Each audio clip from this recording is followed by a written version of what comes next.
aquela Bíblia com tudo assim, moço. E quando eu joguei a Bíblia em cima do guarda-roupa e falei, nunca mais eu prego o Evangelho, porque eu comecei a questionar. As pessoas faziam pergunta para mim, pastor, como é que vai acontecer isso? Você não era crente? Mas Pedro também era um apóstolo e não foi crucificado? Tiago não era um apóstolo e não foi morto à espada? Nós estamos sujeitos a tudo, meus irmãos. Mas temos que fazer que nem Paulo, combater o bom combate, nem que morra, mas não podemos perder a fé. Aquele dia eu perdi a fé em Jesus, e ali eu senti sair de mim o Espírito Santo, e eu fiquei tão vazio, irmãos, não tinha mais sentido a minha vida. Eu ia orar, não sentia nada de Deus.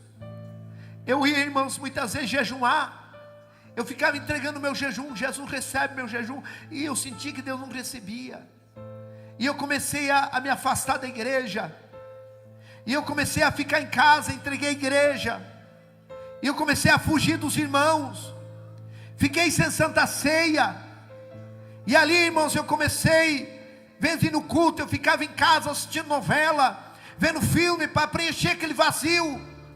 Mas quando eu deitava na cama, eu me sentia, irmãos, uma pessoa sem vida mais, porque a pessoa, quando conhece a Bíblia, é batizado com o Espírito Santo, conhece, teve intimidade com Deus, e ele, se ele perdeu o Espírito Santo, a vida não tem mais sentido nenhum.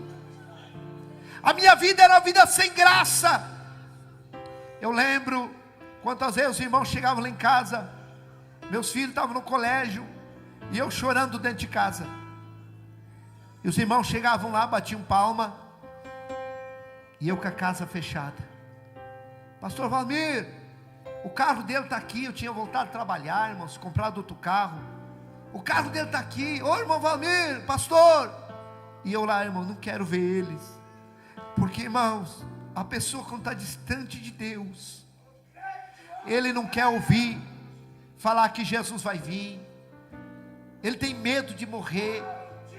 E eu não queria nem que ninguém falasse, Jesus está às portas para voltar. Eu sabia que eu ia ficar.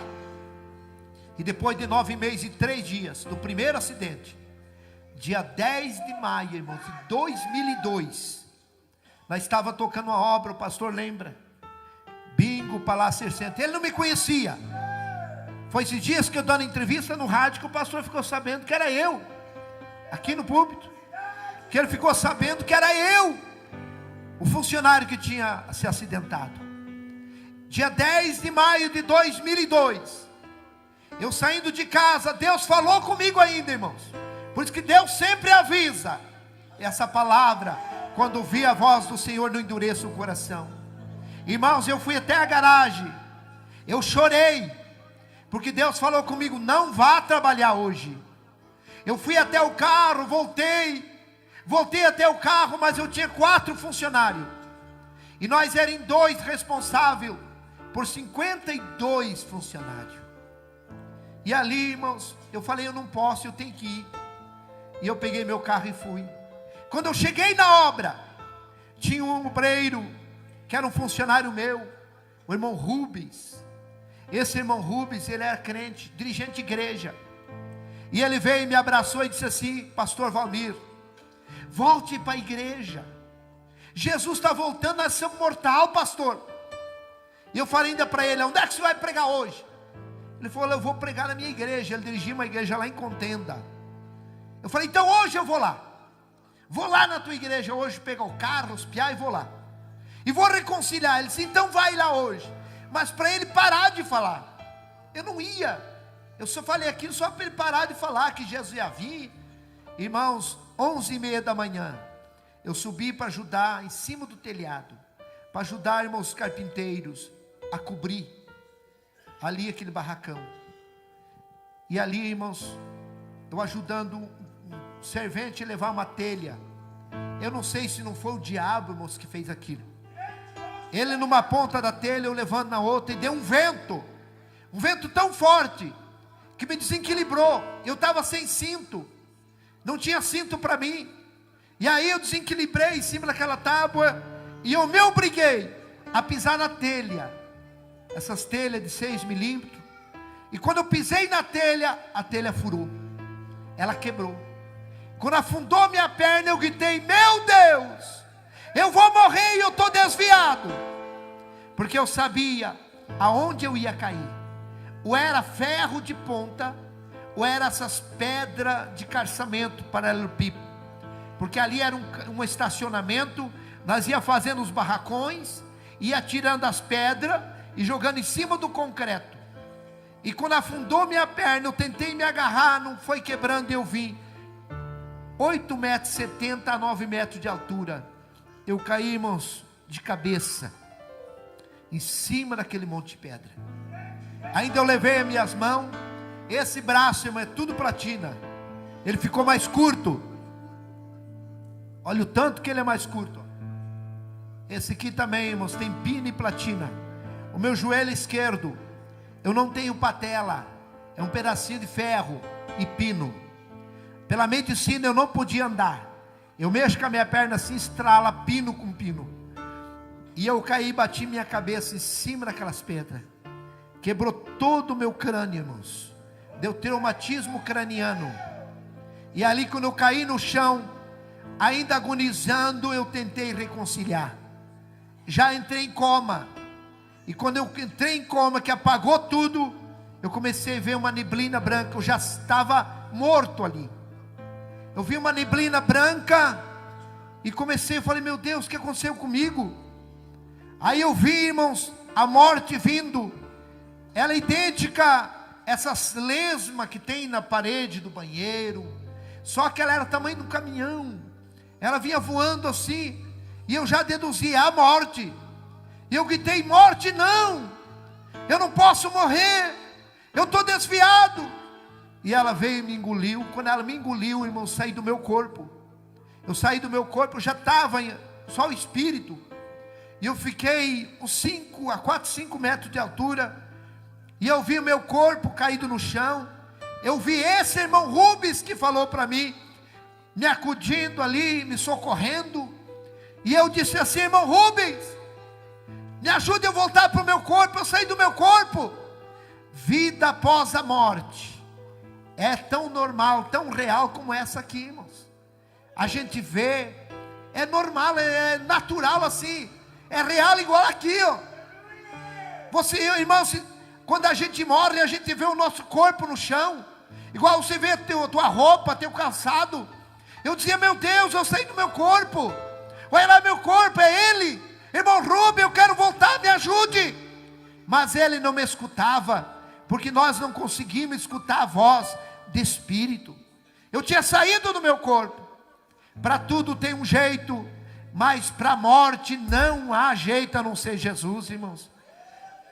Se Deus não te levar você vivo para o céu no arrebatamento, com certeza você irá ver o teu corpo também.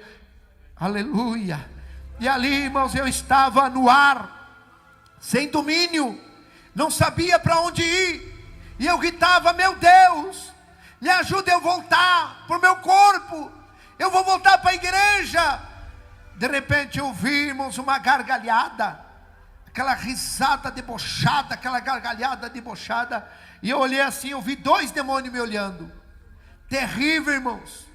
Como fosse um cachorro, um cão assim, cabeça de cachorro, mão de pessoas, mas ele não tinha dedo, eles tinham garras. E eles falaram assim para mim: agora não tem mais jeito, agora você está morto. E começaram a dar aquelas gargalhadas. E eu gritava: não, eu sou crente, tentando enganar o diabo. Irmãos, e eles sem misericórdia me pegaram, me levaram para o lado esquerdo, para esse lado. E ali eles me levaram e me jogaram dentro de um poço, de um túnel assim, ó, pá, igual joga um lixo. Irmãos, vida após a morte é tão real, que eu dizia: não é verdade que eu morri.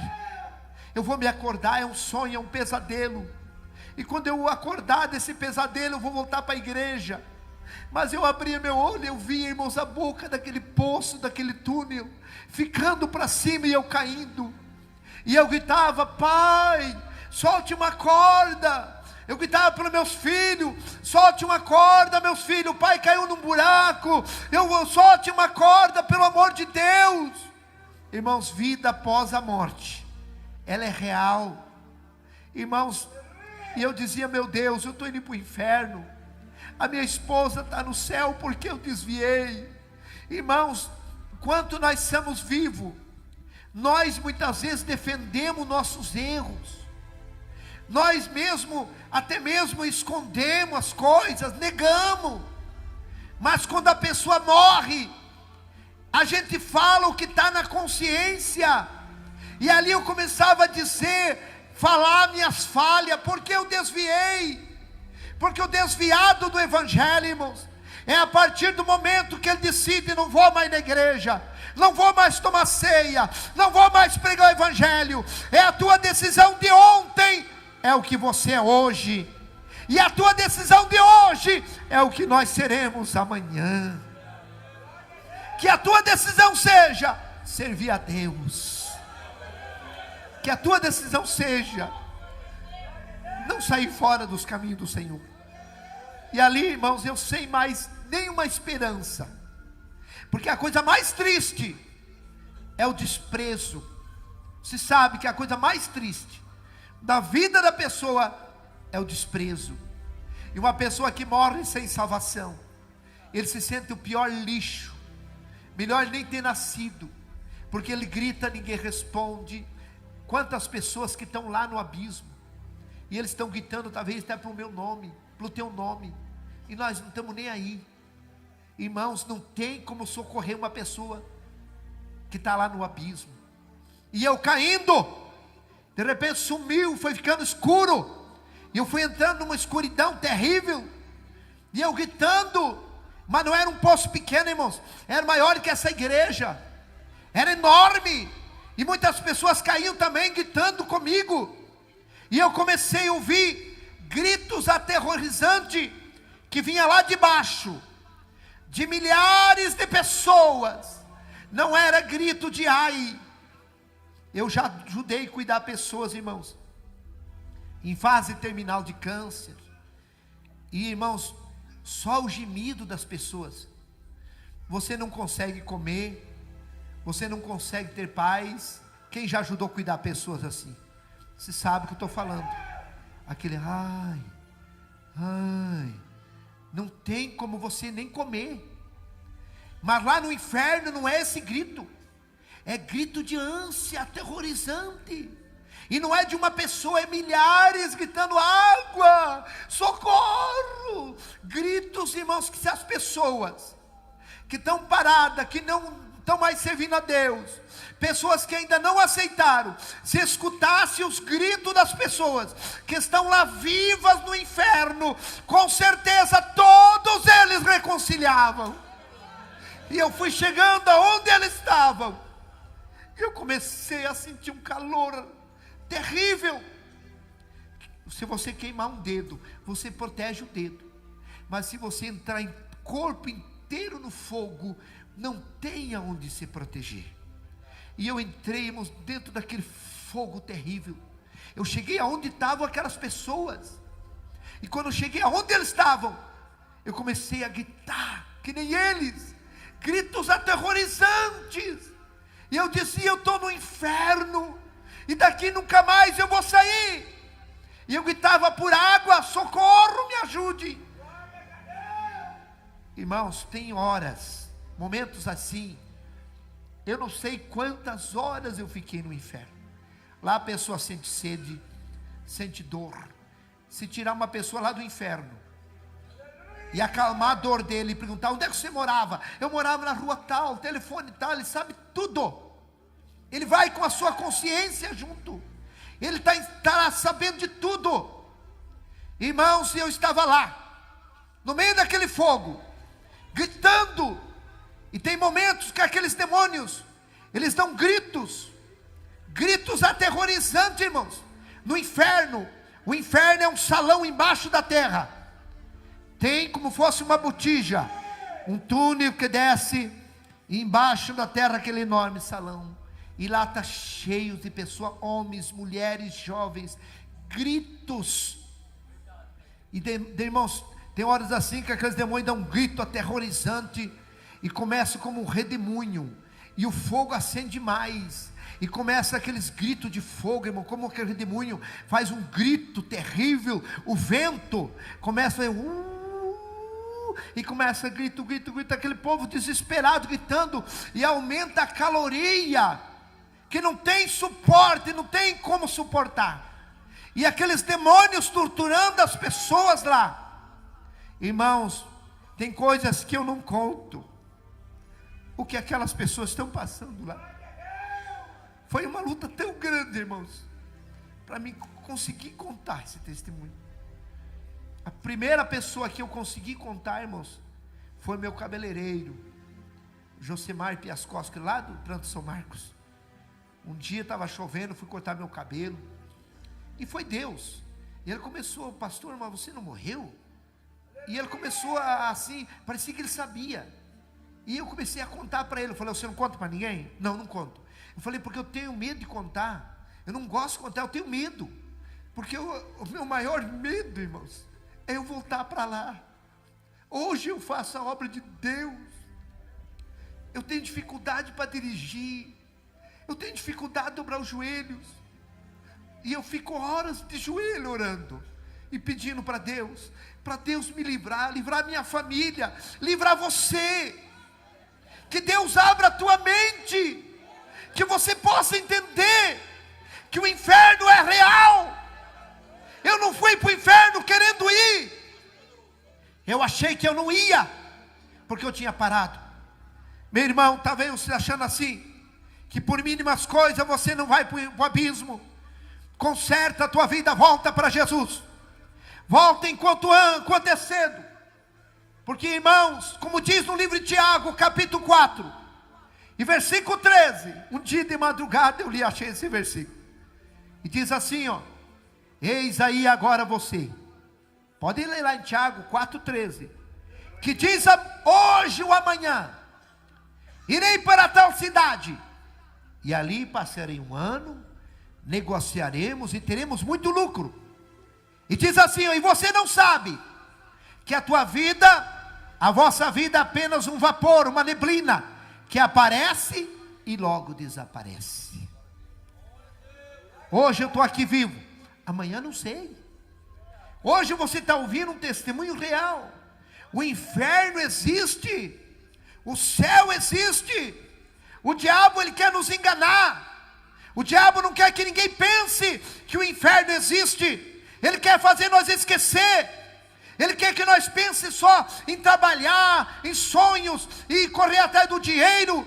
O dinheiro é benção, sonho é benção, mas Deus tem que estar em primeiro lugar na nossa vida. A minha casa vai ficar, o meu carro vai ficar, a minha esposa vai ficar se Deus me levar. E lá eu vou ter que prestar conta diante de Deus. Só vai a minha consciência, as minhas boas obras e as minhas más obras. Hoje é noite de salvação. Não vá para aquele lugar terrível. Abrace Jesus. Ele quer escrever o teu nome no livro da vida. Labassurianda. Irmãos, é uma luta tão grande, porque eu revivo esse terrível. Você não conhece o diabo. O diabo, as pessoas vão conhecer ele depois que a pessoa morre sem salvação. Mas aí é tarde, irmãos. Aquele quer nos enganar, fazer nós aproveitar o mundo, querer nós ir para deixar de Jesus. Parece que uma tortura na igreja é difícil obedecer a palavra, a doutrina. Mas eu te digo, vale a pena você perder esse mundo e ganhar a tua salvação. E lá eu estava, irmão, naquele terrível lugar, gritando, gritos aterrorizantes eu gritava. E de repente deu um estalo assim, ó, pá, como um raio. E eu escutei uma voz que gritou: Valmir! E me pegou nesse braço. Poucos segundos nós me tirou de lá. E quando nós saímos no claro do mundo, eu gritava, eu chorava de dor. E ele falava bem calmo, que eu creio que é o próprio Jesus.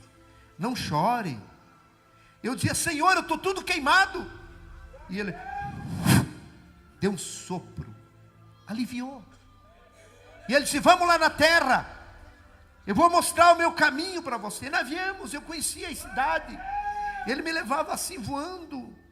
Irmãos, eu era como um germe na mão dele, muito pequeno. Ele me levava segurando pela mão, voando. 3 vezes eu tentei olhar para ele, ele me virou e me tampou com a sua mão. E ele conversando: olha, aqui é meu caminho. E havia, vimos aquele caminho mais estreito que o corredor, estávamos menos 1 metro, reto. E ele era como fosse aterrado, para cá lama e água, para cá lama e água. Do lado direito do trilho, lama e água. Do lado esquerdo, aquela lama com água. Mas o caminho era reto, enxuto, como se tivesse aterrado ali.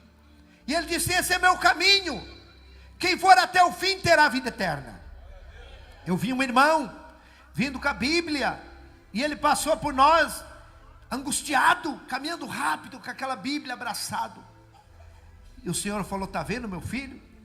Ele está passando grandes lutas, mas ele vai até o fim. Você pode passar luta, você pode ter até decepções, mas não desista. Jesus acredita que você vai ir até o fim. Vi uma irmã com um bebezinho nos braços e puxando um menininho, ela chorando. Eu creio que é essas irmãs que levam a cruz sozinha, os filhos, vamos para a igreja, ninguém vai, mas ela vai com os filhos. E vinha aquela irmã também, passou e foi, chorando. A mesma coisa o Senhor falou: a minha filha está passando grandes aflições, mas ela vai até o fim. Ela não viu nós via ela. E ali vinha 2 jovens, um vinha falando mal, irmãos, do caminho de Jesus. Ah, isso aqui é ilusão. Ah, eu não quero ficar mais aqui. Ah, nós estamos perdendo de aproveitar a vida. E tinha um que escutava, irmãos, caminhando assim de costa, escutando, bem assim ele caminhava, escutando. E o outro falando. E esse que estava escutando falou assim: ó, ah, eu vou sair do caminho, não vou ficar mais aqui. E ele decidiu, saiu naquela lama andando, e começou a ficar como fosse embriagado, como fosse um epilético, assim, uma epilepsia. E ele caiu. Quando ele caiu, ele ficou dormindo. Aí o outro começou a gritar: fulano, fulano, o que você está fazendo aí? Sai daí. Aí ele olhou para cá, olhou para lá: ah, eu também vou lá com ele. E a mesma coisa, também caiu dormindo naquele barro. Aí o Senhor Jesus disse: olhe, são as pessoas que saíram do meu caminho. Um mar de gente deitada naquela lama, pessoas dormindo. Eu vi um pastor com a Bíblia grande, deitado de terno azul marinho, dá para ver assim, ó, deitado na lama, ele dormindo. Eu falei: olha ali, esse aqui é um pastor. Jesus falou: sim, esse aqui é um pastor. Mas falei: ele está dormindo aqui na lama. Aí Jesus falou irado: esse aqui, para ele nada mais é pecado. A consciência dele cauterizou. Está ele e seus seguidores aqui na lama dormindo. Sem santidade ninguém verá o. Tem muitos pastores que abrem as portas, nada mais é pecado, tudo pode, para segurar o povo na igreja. Cuidado, meu irmão, tem muitos pastores dormindo na lama. Não vai para a lama não, fica com Jesus. Fica com Jesus.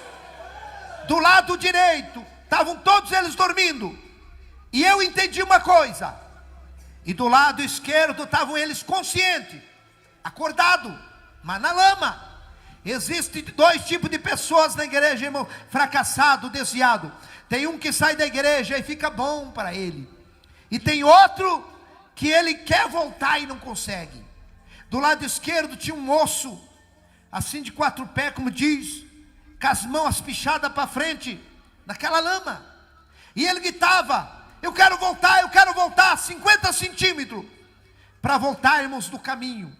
E ele dizia: eu quero voltar, mas não tinha força, as mãos travadas. Aí Jesus falou: esse aqui quer voltar, mas ele não quer se desprender. Quantas pessoas querem voltar para os caminhos, mas não quer se desprender do mundo? Quer voltar, grita, tem vontade, mas não quer se desprender. Se desprenda, meu irmão, aleluia. Ele fazia força com as pernas, mas as mãos seguravam. que nada segure você de voltar para Jesus hoje, decidido. Tinha mais à frente um casal. Posso contar, irmão? Tem parte que é pesado. Posso contar? Quem concorda? Tem coisas, irmãos, que eu não posso nem contar, mas eu vou contar aqui. Tinha um casal na frente assim, irmãos, um rapaz e uma moça. Estavam seminus, só de roupa íntimas. Como tivesse aquele namoro escandaloso. E eles pura ferida. Irmãos, Deus vê as pessoas tão de perto. Eu estava 2 metros longe deles. Nós olhando eles assim, ó. Eu fiquei com vergonha do que eles estavam fazendo. E ali, ela abraçou ele bem forte, beijando ele. E começou a cravar os dedos nas costas dele numa ferida. E ele empurrou ela assim, e ela tirou um pedaço de carne dele. E ele falou, vamos parar, eu não quero mais, chega. E ela fingindo de chorar, dizia, eu não vivo sem você, eu amo você. E ela reconquistou ele. Abraçou ele assim, deu um sorriso. E começou a comer aquela carne dele.